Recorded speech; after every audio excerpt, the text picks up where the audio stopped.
fluorescent lights flickered, casting eerie shadows across the empty arcade. I never should have taken this job. My name's Alex, and I'm the idiot who agreed to cover the late-night shift at Cosmic Chaos, our town's only arcade. It's usually a pretty sweet gig for a high school senior. Play games, eat leftover pizza, and get paid minimum wage to do it. But tonight was different. I just finished wiping down the skee-ball lanes when I heard it. A faint metallic scraping sound coming from the back room. At first, I thought it was just the old building settling. This place has been around since the 80s, and it shows. But then I heard it again, louder this time. "Hello," I called out, my voice echoing in the empty arcade. No response.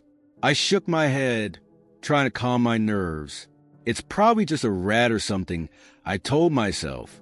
But as I turned back to my cleaning cart, the lights above me flickered again, more violently this time. That's when I saw it. A shadow, darting between two rows of game cabinets.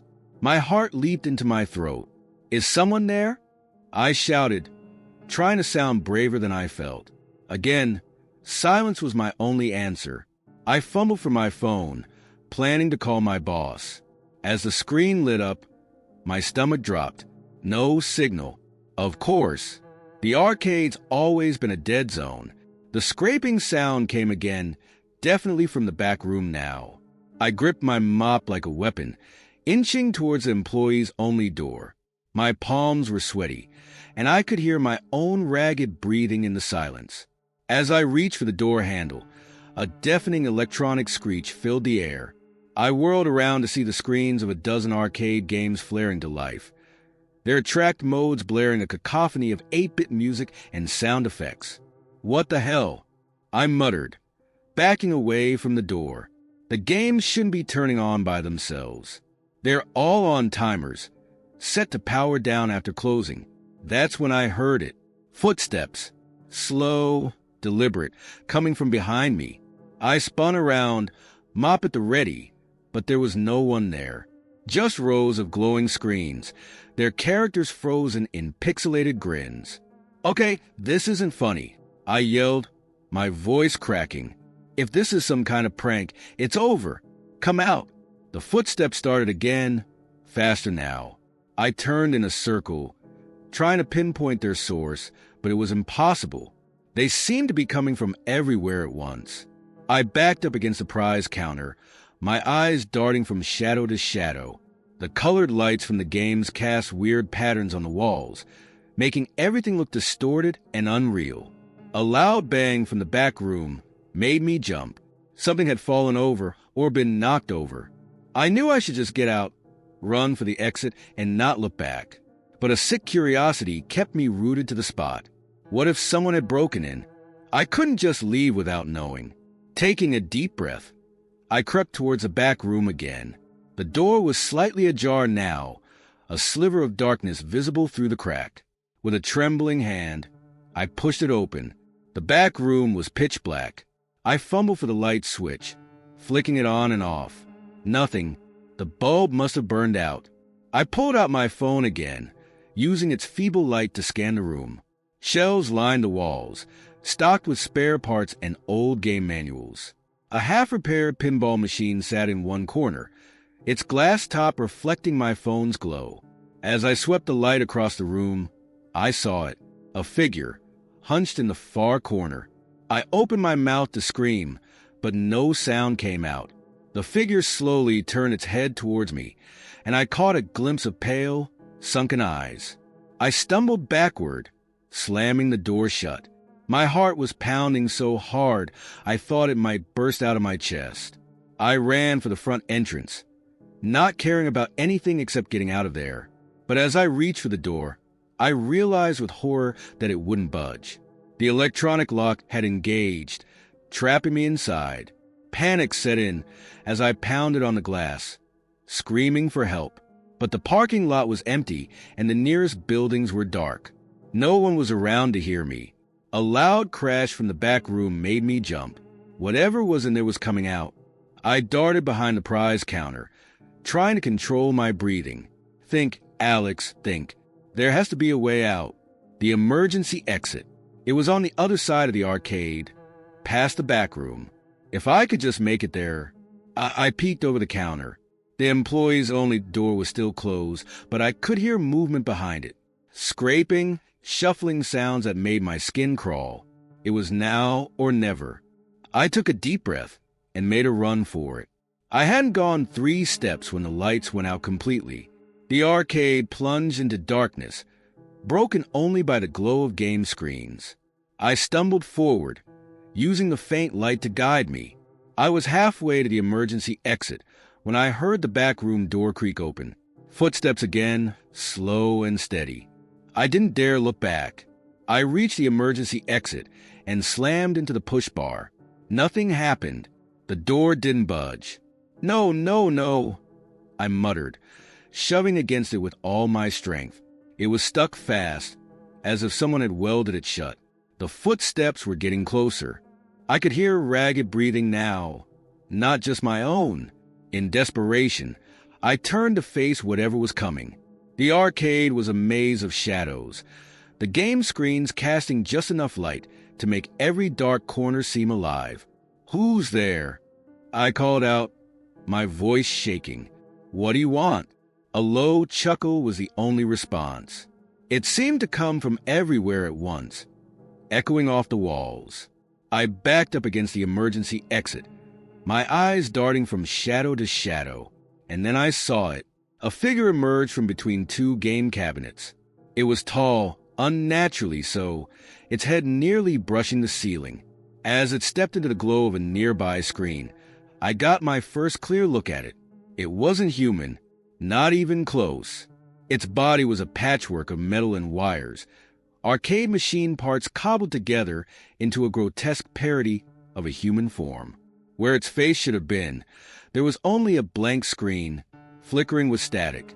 I wanted to scream, but my voice was trapped in my throat. This couldn't be real. It had to be a nightmare. The thing tilted its head, regarding me with that blank screen. Then, slowly, pixels began to form on its face. 2 eyes, a nose, a mouth stretched into an unnatural grin. "Game over," it said. Its voice a distorted mix of every game sound I'd ever heard. I squeezed my eyes shut, praying to wake up. This wasn't happening. It couldn't be happening. When I opened my eyes again, the thing was gone. The arcade was silent and dark, the game screens black. For a moment, I thought it was over. Then I felt cold metal fingers close around my wrist. I screamed then, louder than I've ever screamed in my life. I thrashed and kicked, trying to break free, but the grip was like iron. "Let me go," I yelled, my voice echoing in the empty arcade.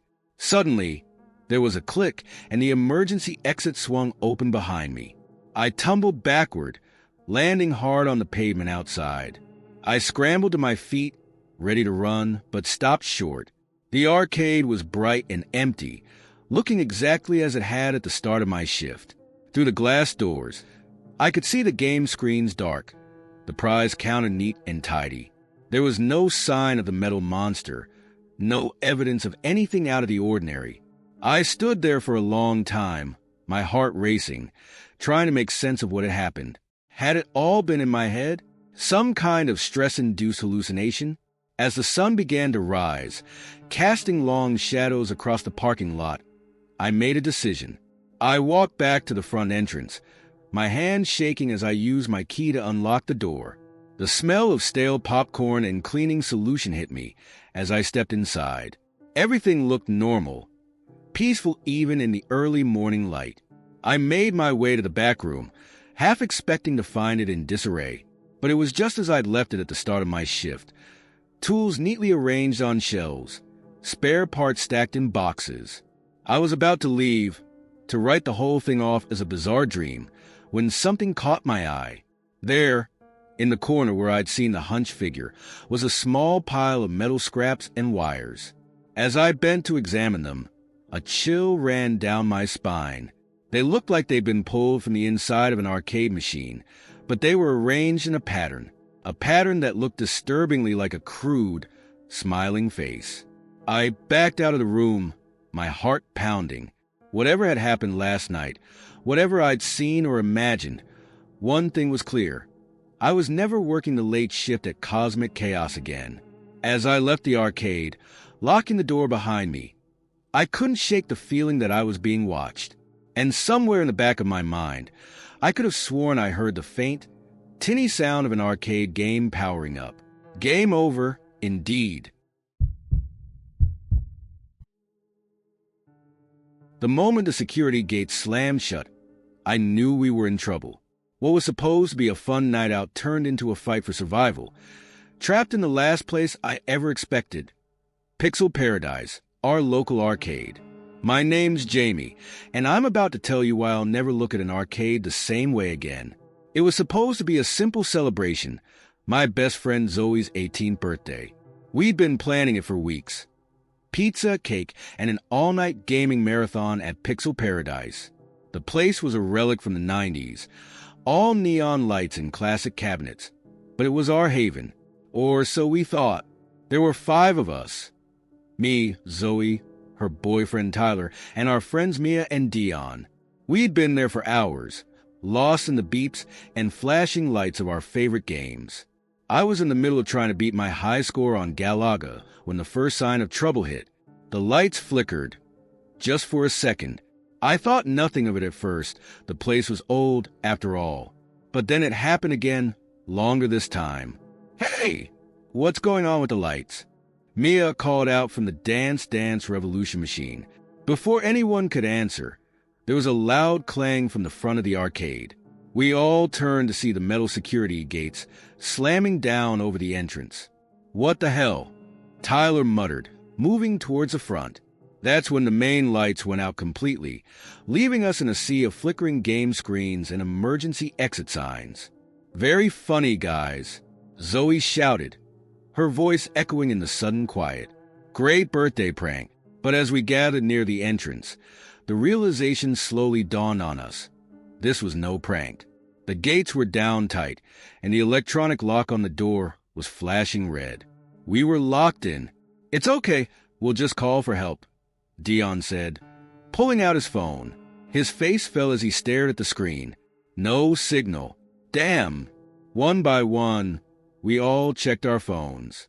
Nothing. The arcade had always been a bit of a dead zone, but now it felt like a tomb. There's gotta be a landline in the office, I suggested, trying to keep my voice steady. Let's find the manager. We made our way to the small office near the back, calling out for anyone who might be there. The door was unlocked, but the room was empty. A half-eaten sandwich and an open magazine on the desk suggested whoever had been there left in a hurry. Guys, Mia said, her voice shaking. Look at this. She was pointing at a bank of security monitors on the wall. Most of them showed empty corners of the arcade, but one caught our attention. It showed the back storage room, and there was movement inside. Is that the manager? Zoe asked, squinting at the grainy image. But as we watched, a figure emerged from behind a stack of boxes. It was tall, unnaturally so, and moved with a jerky, uneven gait. Definitely not the manager. We need to get out of here, Tyler said, backing towards the door. Now! We rushed back into the main arcade, our eyes darting between the game cabinets, searching for any sign of movement. The constant glow and flicker of the screens made every shadow seem alive. The emergency exit, I said, pointing to the glowing sign at the far end of the building. It has to open, right? We made our way towards it, sticking close together. Every sound, the hum of the machines, the faint music from idle games, seemed amplified in the tense silence. Just as we reached the exit, a loud crash echoed from the direction of the storage room. We froze, holding our breath. Footsteps, slow, uneven, coming our way. Open it, Mia hissed, shoving me towards the door. I pushed against the bar, but it didn't budge. Panic rising, I shoved harder, using all my weight. Nothing. It stuck. I cried, my voice cracking. The footsteps were getting closer. We could hear something else now, too, a low, mechanical whirring sound that set my teeth on edge. Back to the office. Dion whispered urgently. "We can lock ourselves in." We turned to run but stopped short. There, at the end of the aisle of games, was a figure, the same unnaturally tall shape we'd seen on the security monitor. In the dim light, I could make out glinting metal where skin should have been. For a moment, we all stood frozen, staring at the thing. Then it moved, jerking forward with that uneven gait, and we broke into a run. We sprinted through the maze of game cabinets, the whirring sound growing louder behind us. I chanced a glance back and immediately wished I hadn't. The thing was following us, its body a patchwork of arcade machine parts, wires trailing behind it like some grotesque tail. We burst into the office, slamming the door shut behind us. Tyler and Dion shoved a heavy filing cabinet in front of it, while Zoe and Mia searched frantically for anything we could use as a weapon. "What is that thing?" Mia gasped, her eyes wide with fear. "I don't know, and I don't want to find out," I replied, my mind racing. "We need to find a way out of here." A heavy thud against the door made us all jump. The filing cabinet scraped against the floor as something pushed against it from the other side. "The vents," Zoe said suddenly, pointing to a grate near the ceiling. "We might be able to crawl through them." It was a long shot, but it was all we had. Tyler, being the tallest, managed to pry the grate off. One by one, we scrambled up and into the narrow metal duct. The ventilation system was a maze, dark and claustrophobic. We crawled on our hands and knees, trying to stay quiet despite our ragged breathing and the occasional clang of metal. "Does anyone know where we're going?" Dion whispered from behind me. I was about to admit that I had no idea when a sound from below made my blood run cold. The mechanical whirring was back, echoing through the vents. "It's in the ducts," I hissed. "Move!" We scrambled forward, panic lending us speed. I could hear the thing moving below us, its jerky movements causing the whole vent system to shake. Suddenly, the duct ahead of me gave way. I tumbled out, landing hard on the arcade floor. The others spilled out after me, a tangle of limbs and frightened gasps. As we struggled to our feet, I realized where we were, right back in the main arcade, near the prize counter. And there, at the end of the aisle, was the creature. In the mixed light of emergency signs and game screens, I got my first clear look at it. Its body was a mishmash of arcade parts, the torso of a racing game cabinet, arms made of joysticks and wires, a head that looked like an old CRT monitor. Where its face should have been, there was only static. "What do you want?" Tyler shouted, his voice shaking despite his attempt at bravery. The creature's screen face flickered, and suddenly it displayed a crude, pixelated smile. When it spoke, its voice was a distorted mix of game sounds and synthesized speech. "Play with me?" It lurched forward, arms outstretched. We scattered, diving between the game cabinets. "The front door," I yelled. "Maybe we can force it open." We ran, weaving through the machines, the creature's heavy footsteps pounding behind us. As we reached the entrance, I noticed something that made my heart leap. The electronic lock was no longer flashing red. "The power's back on," I cried, hope surging through me. "Try your phones." As the others fumbled for their devices, I grabbed the handle of the security gate and pulled with all my might. To my amazement, it started to rise. "I've got signal," Mia shouted, already dialing 911. The whirring sound was getting closer. I turned to see the creature at the end of the aisle, its screen face now displaying an angry red frown. "Hurry!" I yelled, holding the gate up as the others ducked under. Just as I was about to follow them out, I felt something grab my ankle. I looked down to see a tangle of wires wrapped around my leg, pulling me back. "Jamie!" Zoe screamed, reaching for me. I kicked frantically, trying to shake off the wires. The creature was getting closer, its pixelated face now a mess of angry red symbols. With a final, desperate kick, I managed to free myself. I rolled under the gate just as it slammed down behind me, cutting off the creature's mechanical howl. We stumbled into the parking lot, gasping for air. In the distance, I could hear sirens approaching. As we huddled together, waiting for help to arrive, I couldn't shake the image of that creature from my mind. What was it? How had it come to be? And most chillingly, were there others like it out there? One thing was certain, I'd never set foot in an arcade again. Some games, it turns out, are better left unplayed. I never thought a stuffed unicorn could make my skin crawl, but there it was, sitting on my bed, its glassy eyes seeming to follow my every move. I should have known better than to win it from that creepy claw machine at Pixelated Dreams Arcade. My name's Sarah, and I'm about to tell you why I'll never look at arcade prizes the same way again. It all started 3 weeks ago. I just landed my first job at Pixelated Dreams, our town's retro-themed arcade. At 16, I was thrilled to be earning my own money, even if it meant dealing with sticky-fingered kids and the occasional drunk adult trying to relive their glory days. The job was pretty straightforward: keep the place clean, help customers with jam tokens, and make sure no one was trying to cheat the games. But there was one customer who made my job complicated. I first noticed him on my second shift. He was hard to miss, tall, probably in his late 30s, with a scraggly beard and clothes that looked like they hadn't been washed in weeks. But it wasn't his appearance that caught my attention.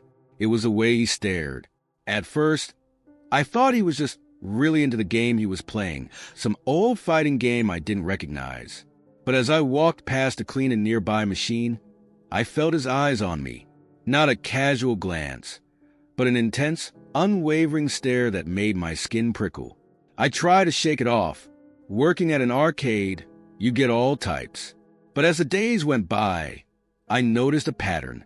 He was always there during my shifts, always watching. He rarely played games anymore, just hovered near the prize counter where I spent most of my time. A week into the job, he finally spoke to me. "You're new here," he said, his voice surprisingly soft for such a big guy. I nodded, trying to keep my voice professional. "Yes, sir. Can I help you with something?" He smiled, but it didn't reach his eyes. "Just admiring the prizes. You do a good job keeping them organized." It was such a weird compliment that I didn't know how to respond. I mumbled a thank you and busied myself with restocking the candy display. But he didn't leave. He just stood there, watching me work. After what felt like an eternity, he finally walked away, but not before saying, "See you tomorrow, Sarah." I froze. I wasn't wearing a name tag. That night, I told my manager, Mike, about the creepy guy. He frowned and said he'd keep an eye out, but unless the man actually did something threatening, there wasn't much he could do. The next day, the man was back.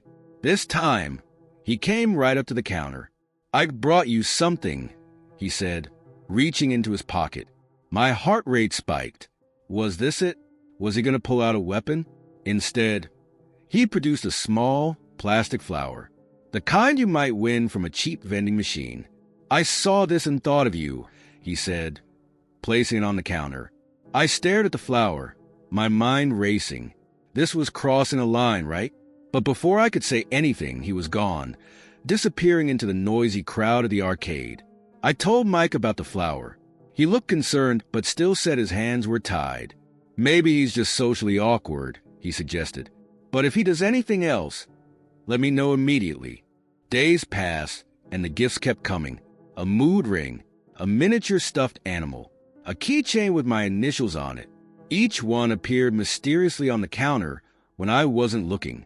I was constantly on edge, jumping at every sudden noise, scrutinizing every face that approached the prize counter.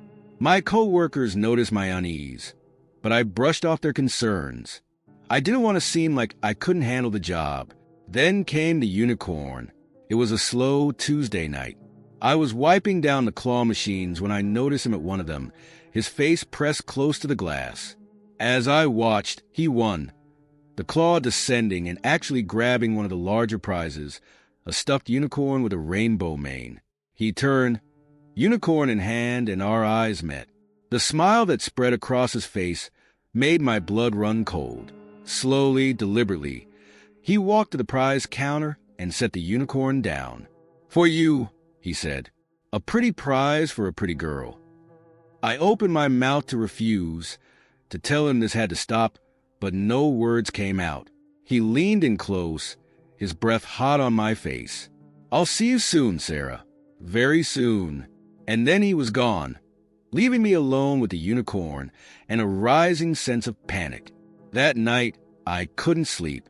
Every sound made me jump, convinced he was somehow outside my window, watching me. When morning came, I called Mike and quit on the spot. I couldn't take it anymore. Mike was understanding, even apologetic.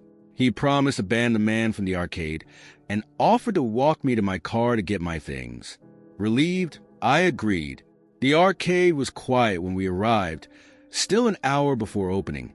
As Mike unlocked the door, I felt a sense of unease wash over me.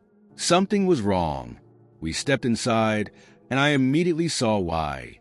The place was a mess. Prize ribbons were strewn across the floor, and several game cabinets had been knocked over. "What the hell?" Mike muttered, pulling out his phone to call the police. That's when we heard it, a soft, scraping sound coming from the back room. Mike put a finger to his lips and motioned for me to stay put. He crept towards a room, grabbing a broom as he went. I stood frozen, my heart pounding in my ears. The scraping got louder, then stopped. Suddenly, the back room door burst open. A figure lunged out, knocking Mike to the ground. In the dim light, I recognized the scraggly beard, the wild eyes. He turned to me, a manic grin spreading across his face. "Sarah," he breathed, "I knew you'd come back for me." I ran, out the door, across the parking lot, not daring to look back. I could hear shouting behind me, the sound of breaking glass, but I didn't stop. I ran until my lungs burned and my legs felt like jelly. When I finally slowed, I found myself in a residential area I didn't recognize. Shaking, I pulled out my phone to call the police. They arrived quickly, lights flashing and sirens blaring. I gave my statement, describing the man and what had happened. They assured me they'd find him, that I was safe now. But as I sat in the back of a police car, waiting for my parents to pick me up, I couldn't shake the feeling that this wasn't over. Days passed. The police caught the man. Turns out he had a history of stalking and had recently been released from prison. They found a shrine to me in his apartment, filled with photos he'd taken without my knowledge and scraps of paper with my name written over and over. I should have felt relieved, but I didn't. Every shadow made me jump. Every unexpected noise sent my heart racing. I couldn't shake the feeling of being watched. A week after the incident, I came home from school to find a package on my bed. My mom must have brought it up, thinking it was something I'd ordered. With trembling hands, I opened it. Inside was the unicorn from the arcade, its glassy eyes staring up at me. Pinned to it was a note, "I'll always find you." I screamed, flinging the unicorn across the room. My parents came running, and soon the police were back, dusting for prints and asking questions I couldn't answer. How had he done this? He was in jail, wasn't he? Had he had an accomplice we didn't know about? The police increased patrols in our neighborhood, and my parents installed a new security system. But it didn't help. Every time I closed my eyes, I saw his face. Every gift I received, every unexpected sound, sent me into a panic. It's been 3 weeks since the unicorn arrived. The police say there's been no activity on the man's accounts, no sign that he's somehow orchestrating this from prison. They've suggested that maybe, just maybe, I'm seeing threats where there are none, that the trauma has made me paranoid. But as I sit here in my room, staring at that unicorn I can't bring myself to get rid of, I know better. Its glassy eyes seem to follow me, a constant reminder that nowhere is truly safe. I don't know what's going to happen next. I don't know if I'll ever feel safe again. But I do know one thing for certain. I'll never set foot in an arcade again. Some prizes are better left unwon. The first time I saw my own face staring back at me from inside a claw machine, I thought I was losing my mind. But that was just the beginning of a nightmare that would turn our local arcade into a house of horrors. My name's Michael, and I'm about to tell you why I can never look at arcade games the same way again. It all started on a routine day at work. I've been a technician at Neon Nights Arcade for about 3 years, and I thought I'd seen it all. Stuck tokens, glitchy screens, the occasional kid who'd somehow managed to get trapped inside a racing game cabinet. You name it, I'd fixed it. But nothing could have prepared me for what I found that Tuesday afternoon. I was doing a standard maintenance check on our newest claw machine, Prize Paradise. It had been acting up lately, dropping prizes before reaching the chute. As I opened up the back panel, I noticed something odd about the wiring. There was an extra bundle of cables I didn't recognize, leading to a small black box tucked away in the corner. What the hell? I muttered, reaching for the box. As soon as my fingers touched it, the machine whirred to life.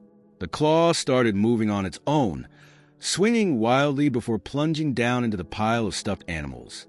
When it rose again, it was holding something that made my blood run cold. A small, high-definition camera. I stumbled back, my mind racing. Why would there be a camera inside the claw machine? And more importantly, who put it there? With shaking hands, I disconnected the camera and pocketed it. I needed to show this to my manager, Dave, but as I turned to leave, something on the prize display screen caught my eye. It was me.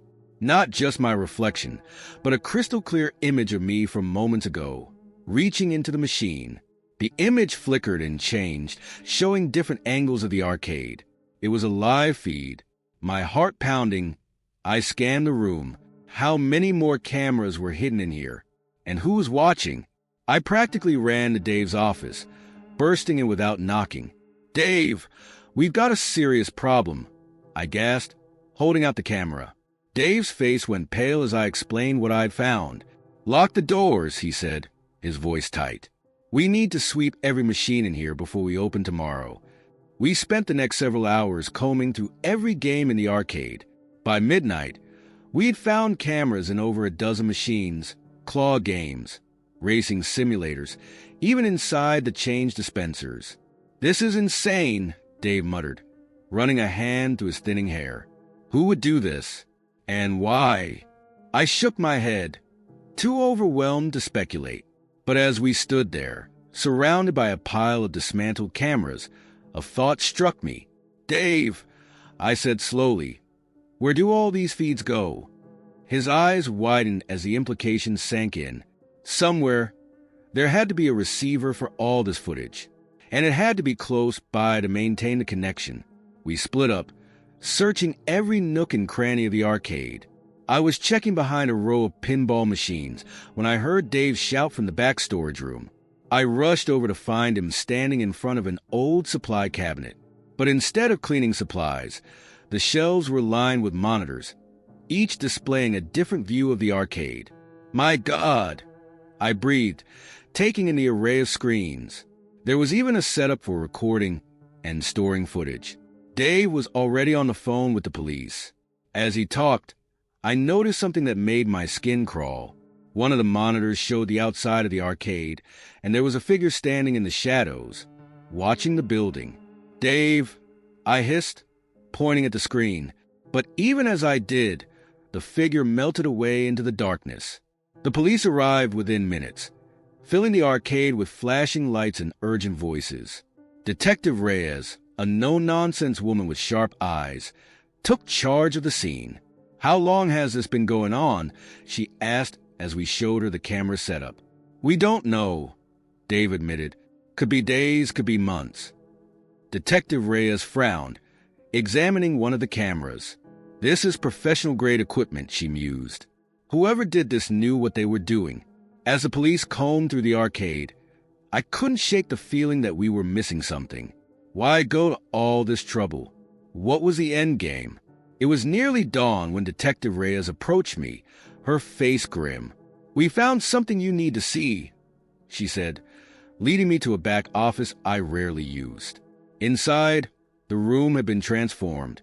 The walls were covered in photos, hundreds of them, all taken from the hidden cameras. But these weren't just random shots of arcade goers. They were carefully curated images, focusing on specific people, mostly young women and children. In the center of it all was a corkboard with a single photo pinned to it. My stomach lurched as I recognized the subject. It was my little sister, Emma. "Do you know her?" Detective Reyes asked, watching my reaction closely. I nodded, my mouth dry. "She's my sister. She comes to the arcade sometimes. But I don't understand. Why is her picture here?" Detective Reyes' expression softened slightly. "We think whoever set up these cameras was using them to track specific targets. Your sister may have been one of them." The room spun around me as the implications sank in.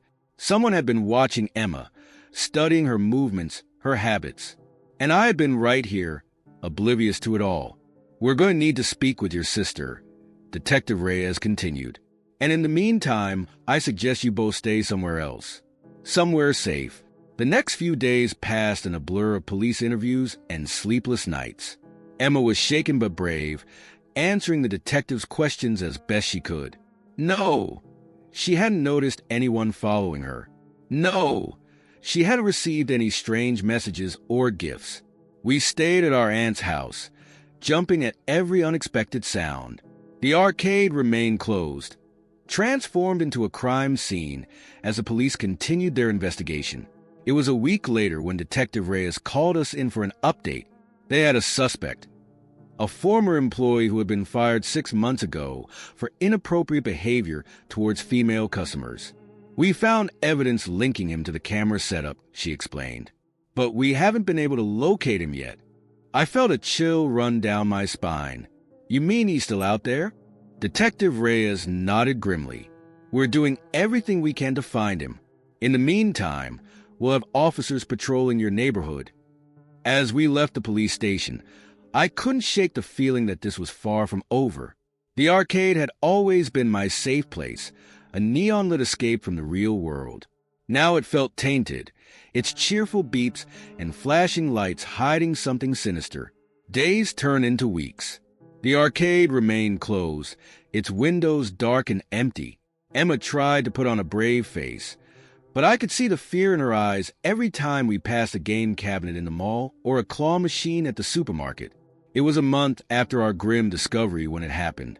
I was walking home from my new job at the electronics store, my mind wandering, when I spotted a familiar figure ahead of me.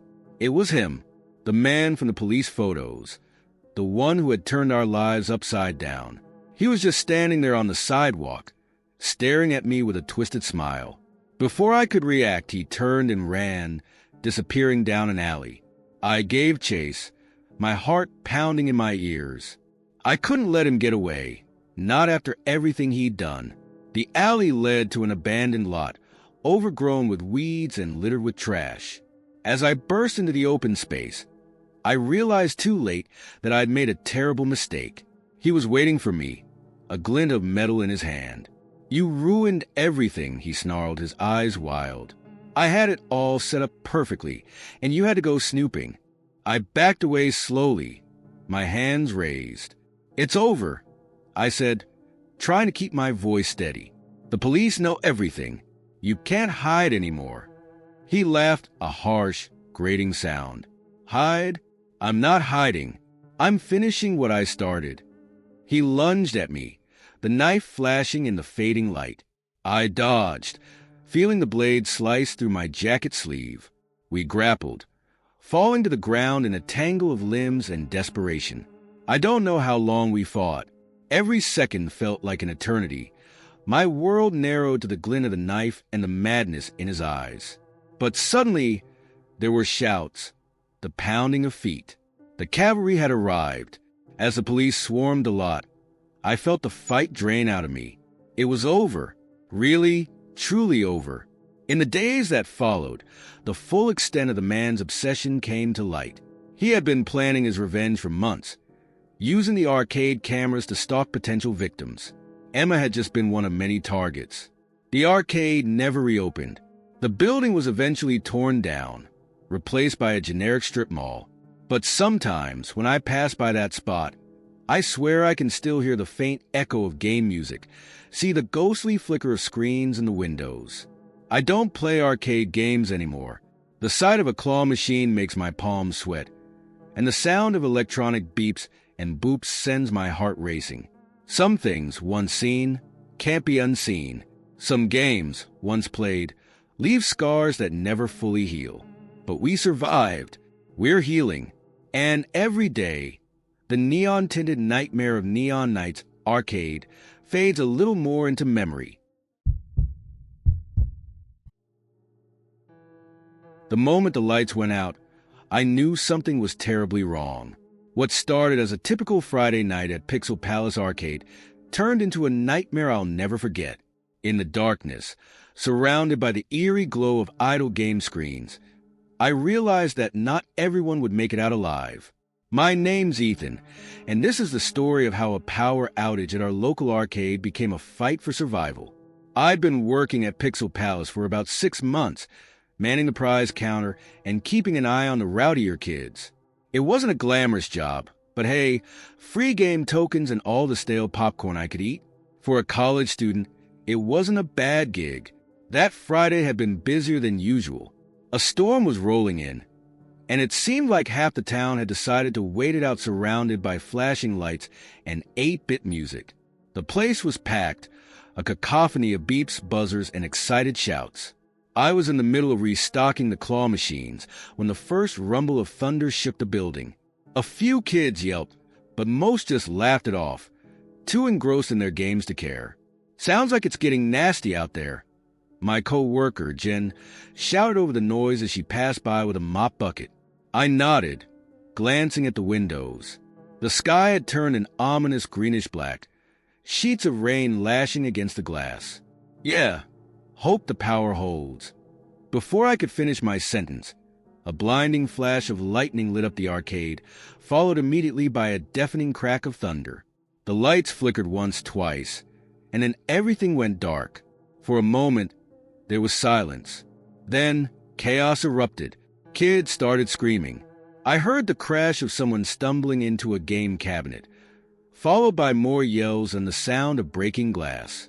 "Everyone stay calm," I shouted, fumbling for the flashlight we kept under the counter. The emergency lights will kick in any second, but they didn't. As my eyes adjusted to the darkness, I realized the only light was coming from the few game screens that still glowed faintly, running on their internal batteries. "Ethan," Jen's voice called out from somewhere to my left. "I can't find the circuit breaker." I made my way towards her voice, the beam of my flashlight cutting through the gloom. Shadows moved all around me, people stumbling in the dark, confused and frightened. "It's okay, folks," I said, trying to sound more confident than I felt. "Just stay where you are. We'll have the lights back on in no time." That's when I heard it, a scream different from the others. Not fear or surprise, but pain, real pain. "Help! Someone help!" A woman's voice cried out. "My son. I can't find my son." My heart raced as I swung my flashlight towards the sound. In the dim light, I saw a woman on her knees, frantically feeling around on the floor. And then I saw why. A game cabinet had toppled over in the chaos, and underneath it, "Oh God!" I breathed, rushing over. "Jen, call 911. I dropped to my knees beside the woman, shining my light under the fallen cabinet. A boy, no more than 10, was pinned beneath it. His eyes were wide with fear and pain. "It's okay, buddy," I said, trying to keep my voice steady. "We're gonna get you out of there." "What's your name?" "Tummy," he whimpered. "Okay, Tommy. I'm Ethan. Your mom's right here, and we're gonna lift this thing off you, all right." I looked around, spotting a group of teenagers huddled nearby. "Hey, you guys, I need your help over here." As they hurried over, I quickly explained the situation. Together, we managed to lift the cabinet just enough for Tommy's mom to pull him free. But as the flashing lights of approaching emergency vehicles began to illuminate the windows, I realized our nightmare was far from over. My wallet, someone shouted from across the arcade. It's gone. More voices joined in, a chorus of confusion and anger. In the darkness and chaos, someone, or maybe multiple someones, had taken advantage of the situation. Everyone, please, I called out, standing on a chair to be heard above the commotion. The police are on their way. If anything's missing, we'll sort it out. Right now, we need to. A crash cut me off, the sound of breaking glass, followed by a rush of wind and rain. Someone had broken one of the front windows. Stop them, a voice yelled. They're getting away with the cash register. Before I could process what was happening, a figure shoved past me, knocking me off the chair. I hit the ground hard, my flashlight skittering away across the floor. The next few minutes were a blur of shouting, running feet, and confusion. I heard more glass breaking, more screams. The storm outside seemed to intensify, wind howling through the broken windows. When the police finally made it inside, they were met with a scene of utter chaos. The arcade floor was a minefield of broken glass, toppled game cabinets, and shell-shocked customers. As the officers began to restore order and paramedics tended to Tommy and a few others with minor injuries, I found myself giving a statement to a detective. I told him everything I could remember from the moment the lights went out to the sound of the window breaking. Looks like we've got a real mess on our hands, the detective sighed, looking around at the destruction.